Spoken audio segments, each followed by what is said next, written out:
osikiti, osikiti, osikiti, akapakapa, akapapa.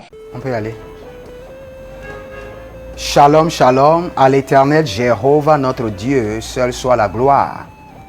Écoutez ceci, ma première mission sur la terre, c'est de délivrer les familles, c'est de restaurer le bonheur familial. Et je dois commencer cette mission que j'avais ignorée pendant longtemps. Et pour cette mission, je présente toutes mes excuses à l'Éternel et je présente toutes mes excuses à tous ceux qui doivent bénéficier de cette mission. Écoutez ceci. L'Éternel, le Dieu que nous adorons, a de respect, a de valeur pour les foyers. Et je vous dis, en réalité, toute société noble dans ce monde doit avoir de référence pour les foyers. Toute société qui n'a pas de respect ni de valeur pour les couples, je parle bien des foyers, je parle bien du mariage, je parle de l'homme et de la femme qui s'unissent et qui donnent naissance à des enfants. Toute société qui n'a pas de respect pour cela, cette société doit être questionnée. Cette société doit être bannie. Cette société doit être réprimandée. Et cette société doit être reprochée. Écoutez ceci. Je vous amène un autre programme dénommé le bonheur familial. Dans ce programme, je vous parlerai du foyer, du mariage, du foyer, du bonheur familial. Ce qu'il faut corriger dans le foyer pour vivre le ciel sur terre. Parce que c'est possible. Dans votre foyer, vous pouvez vivre le ciel sur terre. Je vous explique quelque chose rapidement.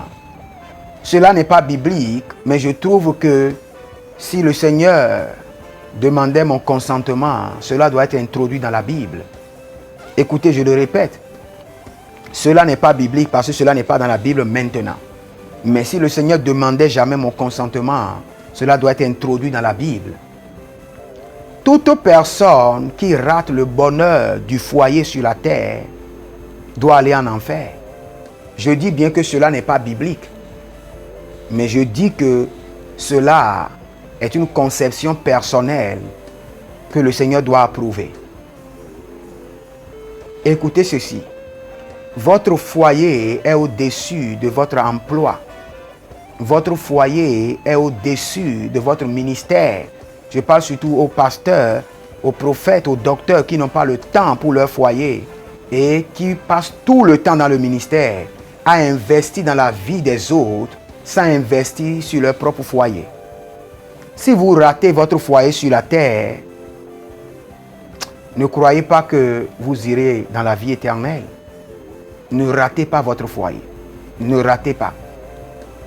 Cette femme a besoin d'honneur, a besoin de respect, a besoin d'amour et a besoin d'attention.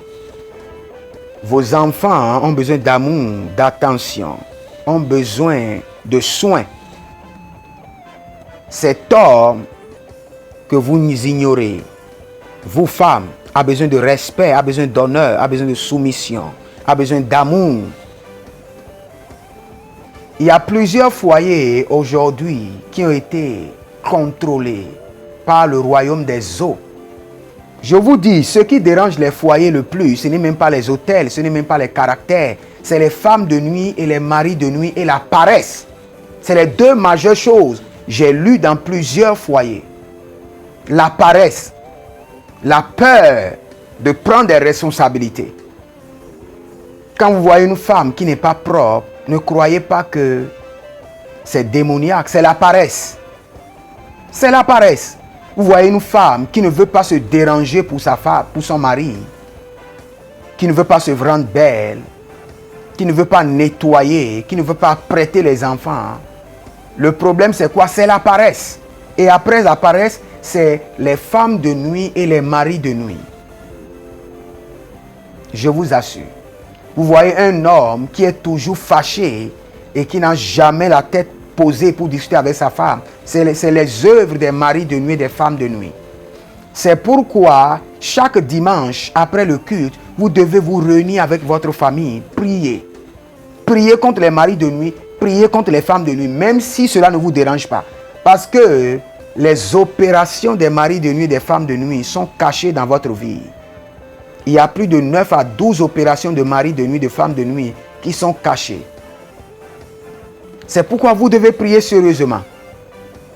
Je veux parler à ces femmes qui sont paresseuses et qui sont en train de perdre leur foyer juste à cause de la paresse. Vous ne pouvez pas préparer le repas à temps.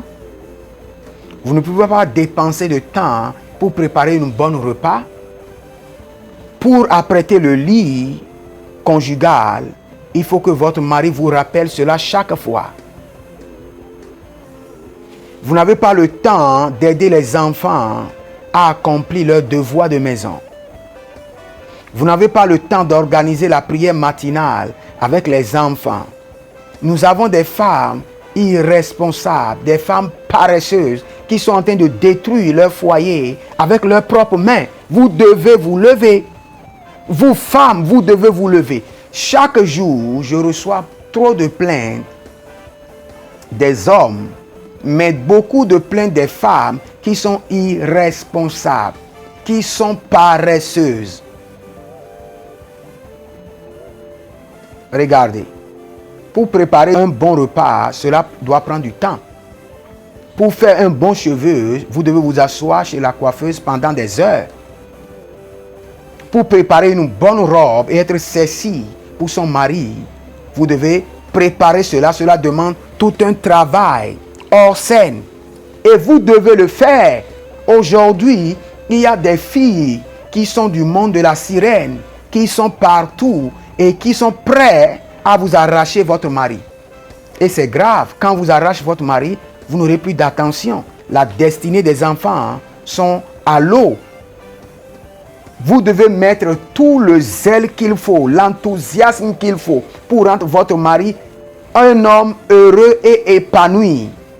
Regardez, votre mari rentre à la maison et renfrogne les mines. Il ne renfrogne pas les mines à cause de vous.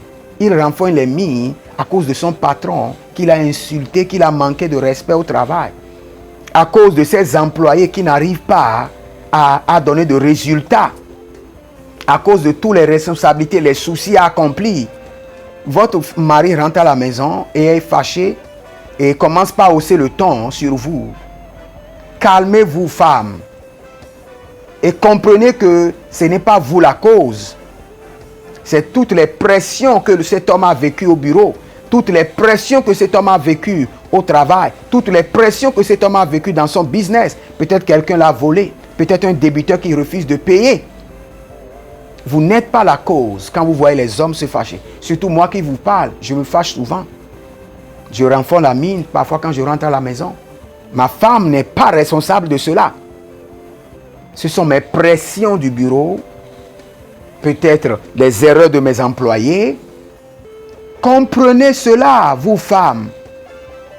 Les femmes sont des créatures vraiment merveilleuses que Dieu a données à ce monde.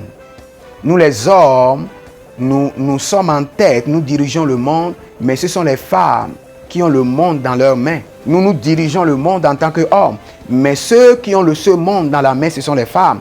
Je vous demande d'être des femmes vaillantes. Faites des efforts. Levez-vous à temps. Organisez des prières dans la maison, la prière matinale, les prières du soir. Donnez des consignes. Rendez votre homme heureux et épanoui. C'est votre responsabilité. C'est la mission pour laquelle vous avez été créé femme. Vous avez été créé avec des enzymes de la douceur. Vous avez été créé avec les enzymes de la douceur, avec l'eau de la douceur. Le sang qui circule dans votre corps, c'est le sang de la douceur. Donnez de la douceur, quel que soit ce qui arrive. Et je parle à ces hommes qu'ils maltraitent jour et nuit leurs femmes, qui coupent le courant, qui coupent l'eau, qui ne donnent pas de l'argent, qui ne prennent pas soin de leurs femmes et des enfants. Rassurez-vous, vous êtes en train de marcher pour aller en enfer. Parce que lorsque vous manquez cette responsabilité, c'est-à-dire que vous avez manqué votre paradis sur terre et vous allez manquer votre paradis au ciel. Il y a plusieurs foyers dans lesquels la femme et l'homme ne mangent jamais ensemble. Ça, ce n'est plus un foyer. Je vous assure. Il y a de grands mystères quand vous entendez que les apôtres, dans Actes des Apôtres, étaient ensemble et faisaient quoi? Ils communiaient ensemble, partageaient le pain ensemble. Il y a un mystère dedans.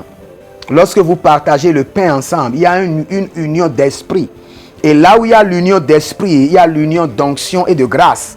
Et là où il y a l'union d'onction et de grâce, il y a l'union des anges. Les anges s'unissent pour combattre vos batailles. Lorsque vous ne mangez pas ensemble, vos anges ne peuvent pas s'unir pour combattre vos batailles. Ce n'est pas possible. Mangez ensemble. Mettez la main ensemble, mangez ensemble. Ce qui est grave, il y a des foyers, depuis 6 mois, l'homme et la femme ne se couchent jamais sur le même lit. On appelle ça le lit conjugal parce que l'homme et la femme se couchent ensemble dessus. Lorsque l'homme seul se couche dessus, ce n'est plus le lit conjugal. Lorsque la femme seule se couche sur le lit n'est plus le lit conjugal, ça devient le lit inconjugal. Vous devez vous repentir. Je vous assure, lorsque vous manquez d'établir le bonheur dans votre foyer, ne pensez pas que vous aurez le bonheur au ciel. Le Seigneur vous a donné un premier paradis sur lequel vous devez travailler, prendre soin, et c'est votre foyer. Si vous ratez cela, votre paradis sur terre qui est votre foyer, c'est-à-dire que vous avez raté le paradis céleste. C'est moi, le prophète Jérémie, qui vous dit cela.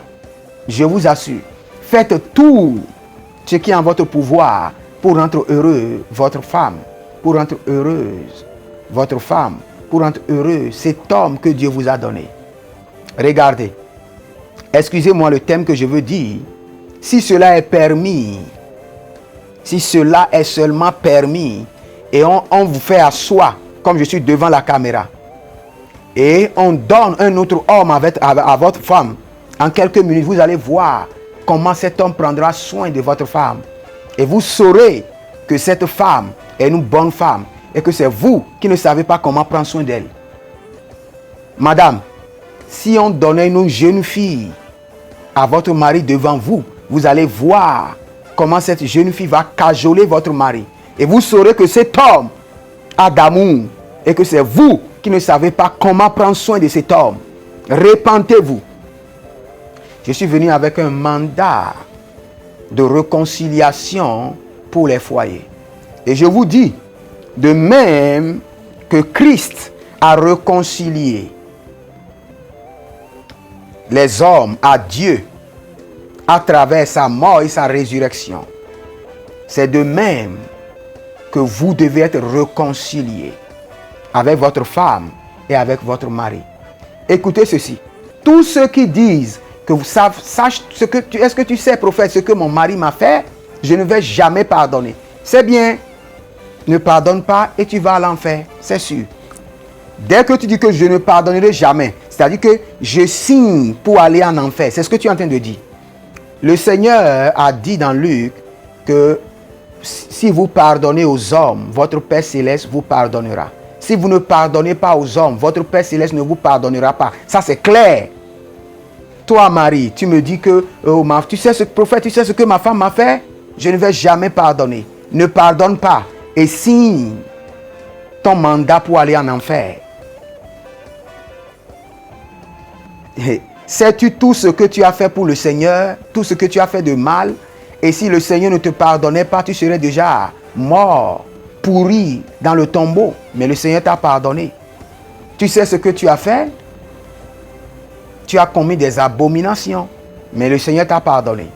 Le Seigneur t'a pardonné afin de t'apprendre l'exemple pour que tu puisses pardonner à ta femme, pardonner à ton mari, pardonner à tes enfants. Le foyer est fondé sur le pardon, pas sur l'amour. C'est ce qui trompe beaucoup de personnes. Le foyer, l'amour est le quatrième ou bien le cinquième déterminant qui règne dans le foyer. Le foyer est primordialement basé sur le pardon. Le pardon. Vous regardez votre partenaire avec un œil de bonté, vous le pardonnez parce qu'il fait partie de vous. Il y a plusieurs foyers qui sont en train d'être détruits juste pour manque de pardon. Pardonnez votre époux. Pardonnez votre épouse. Oubliez cela. Ah, que dirais-je encore? Beaucoup de femmes qui refusent les relations sexuelles à leur mari. Beaucoup de maris qui refusent des relations sexuelles à leur femme. Ah, quelle abomination. Vous êtes en train de manquer à votre charge, à votre tâche. Vous êtes en train de devenir irresponsable jour après jour. Si ce que je dis est contre vos valeurs, écrivez-moi et nous allons en discuter. Si vous avez des problèmes dans le foyer et vous ne savez pas quoi faire, écrivez-moi. Il est vrai que nous avons beaucoup d'hommes qui sont possédés. Il y a beaucoup de femmes qui sont possédées. Il y a une femme qui m'a écrit et me dit que chaque nuit, il voit son mari qui se lève et qui est en train de faire l'amour au matelas. Il n'y a personne, mais son mari fait l'amour au matelas. Et je lui ai dit, et toi tu faisais quoi? Tape-le, dis-lui que tu es ici, que tu n'es pas là-bas. Oui, ma soeur, c'est ce que tu dois faire. Il y a plusieurs hommes qui m'ont dit que lorsqu'ils se couchent près de leur mari, leur femme la nuit, le matin, ils se retrouvent par terre. Ça, on appelle ça un mari de nuit du 9e degré. Il y a plusieurs personnes, lorsqu'ils font l'amour avec leur femme, l'argent ne vient plus. C'est pourquoi ils ont peur de faire l'amour avec leur femme. Et vous avez besoin de la délivrance, contactez-moi. Il y a plusieurs personnes, dès qu'ils font l'amour avec leur femme ou leur mari, ils font d'accidents. Ou bien, ils retrouvent des blessures sur leur corps. Il y a des gens qui les frappent. C'est parce que vous avez été dédié à un autre mari dans les os. C'est pourquoi quand vous faites l'amour avec votre mari physique, on vous frappe, on vous chicote. Je prie rapidement. Éternel Jéhovah, Seigneur, par les meurtrissures de notre Seigneur Jésus-Christ. Seigneur, restaure la paix au foyer, restaure le bonheur au foyer. Restaure. Ligrama Sando, Berneva, Agelorozozo, Kaitahaha, Beraninama Lekunda Bahazo. Restaure. Adonai, restaure. Kalaboshka, Lide, Kalaboshka, Bratatunaamaye Kabaruza. Merci Adonai. C'est dans le nom puissant de Jésus que nous avons prié. Amen. Osikiti, akapa.